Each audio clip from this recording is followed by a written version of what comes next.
There is a guy, he is a legend in the history of Indian crime. In the 2014 Indian elections, candidate Modi promised the people, if he became the Prime Minister of India, he would definitely bring this person to justice, but in the 10 years since Modi came to power, he remains unharmed. He has many identities: the mastermind behind 2 Mumbai terrorist attacks, the head of the powerful Indian underworld organization D Company, a supporter and sponsor of Osama bin Laden and Al-Qaeda, the top drug lord in the Indian subcontinent, a billionaire gangster with a net worth of over 6 billion, one of Time magazine's top 10 underworld leaders in the world. He is Dawood Ibrahim.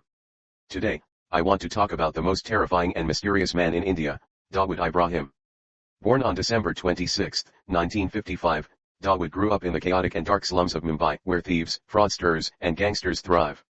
Surprisingly, his father was a police officer in the Mumbai Police Department, but the Indian government at that time was quite backward, and the police officers never received their proper salaries.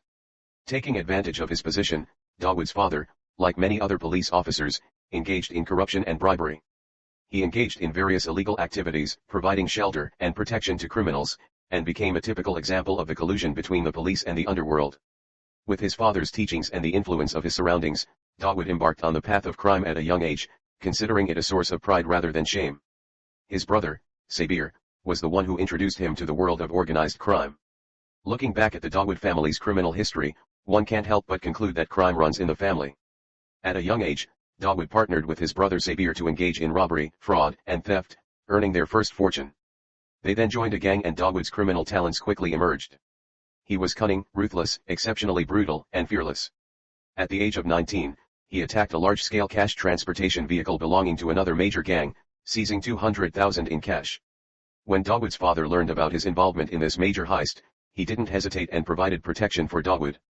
Using his influence, he suggested to the Mumbai police that they could exploit the conflicts between different gangs, instigating infighting among gang members, effectively shielding Dawood's internal gang activities under the guise of law.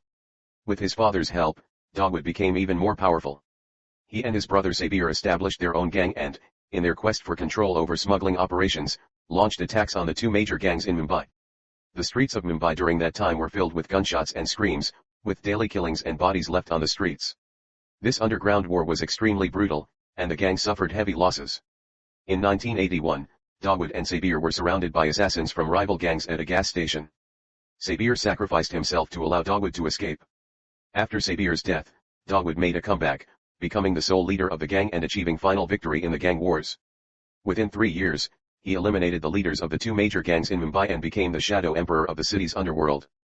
The gang's influence extended from legal industries like real estate and media to illegal activities such as smuggling, extortion, and gambling.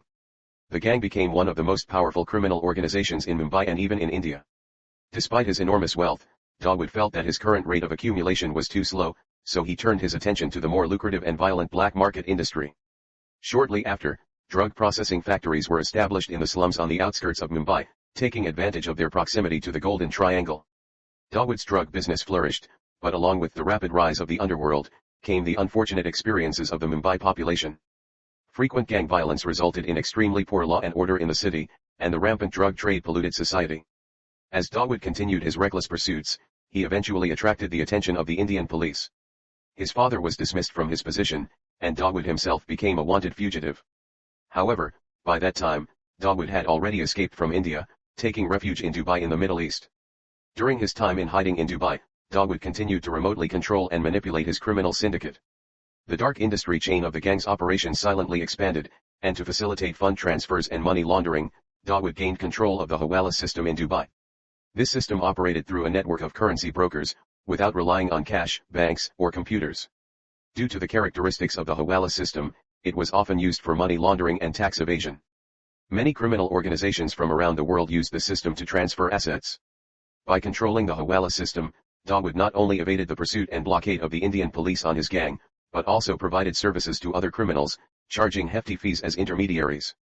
The funds laundered through the Hawala system were invested by Dawood in various industries, from Bollywood in India to horse racing tracks, as well as real estate in Dubai and Pakistan.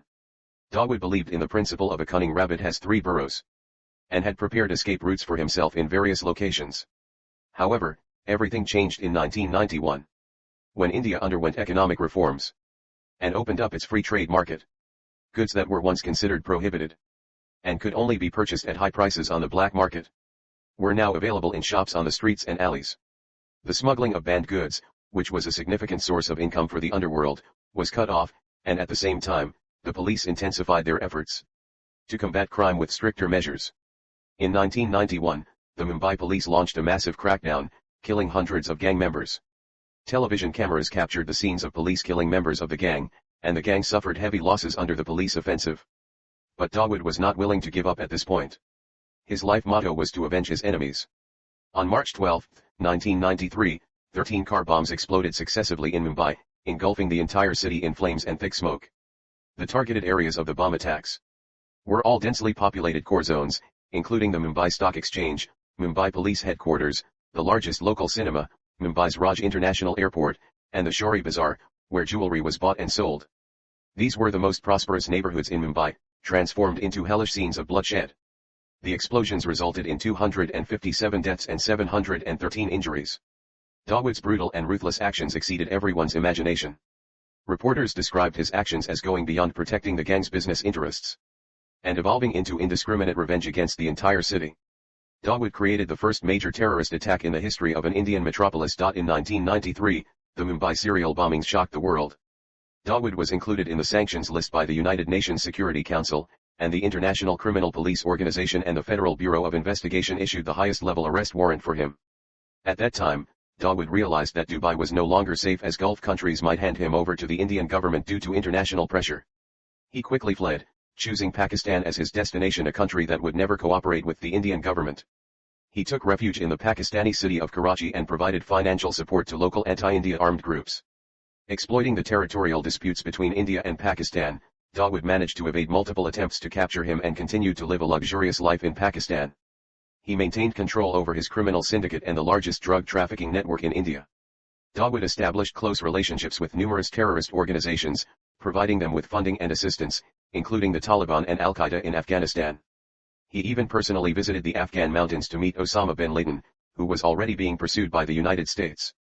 In 2008, the devout army supported by Dawood once again wreaked havoc in Mumbai, orchestrating the infamous Mumbai terror attacks. 10 highly trained terrorists armed with a large cache of weapons and ammunition departed from a Pakistani port in an inflatable boat. After hijacking an Indian vessel, they landed on the coast of Mumbai under the cover of darkness. The terrorists split into 5 teams and launched simultaneous attacks in different locations across Mumbai. 2 terrorists entered the Mumbai train station and opened fire on the crowd, causing a massacre that lasted for an hour and resulted in 58 deaths and over 100 injuries. The luxurious Taj Mahal Palace Hotel in Mumbai was also targeted, where hundreds of guests and hotel staff were held hostage. Over 30 people were killed during the siege. During the rescue operation, the terrorists killed a colonel of the Indian National Security Guard. The 10 terrorists wreaked havoc in Mumbai for 3 days and nights, leaving more than 160 people dead and over 300 injured. Dawood, a wanted criminal, effortlessly orchestrated the massacre and attacks in Mumbai, humiliating the Indian government. The Indian authorities offered a staggering reward of 25 million for Dawood's capture, but no one was able to claim the money. Dawood became a hated figure among the Indian population, seen as a traitor and enemy of the state. In 2014, when Narendra Modi ran for Prime Minister, he promised the voters that he would take action to apprehend Dawood once he came to power. However, it became evident that the Indian government lacked the capability to carry out such an operation. After Modi successfully assumed office, he never mentioned the matter again. Nonetheless, Dawood's shadow never truly left India. He became more discreet and gradually infiltrated the gambling industry. Cricket is the national sport of India, with over 730 million cricket fans, accounting for more than half of the population. According to statistics, the cricket market in India can reach a staggering 360 billion. Under Dawood's instructions, his criminal syndicate entered the cricket industry. Through bribery and threats, they compelled cricket players to follow their directives and manipulate the scores to control the outcome of sports betting. An undercover journalist within the criminal syndicate revealed that they controlled the results of 2/3 of all cricket matches. As of today, Dawood remains at large, seemingly eluding legal consequences. However, the seeds of retribution have silently been sown. In December 2020, Dawood's nephew,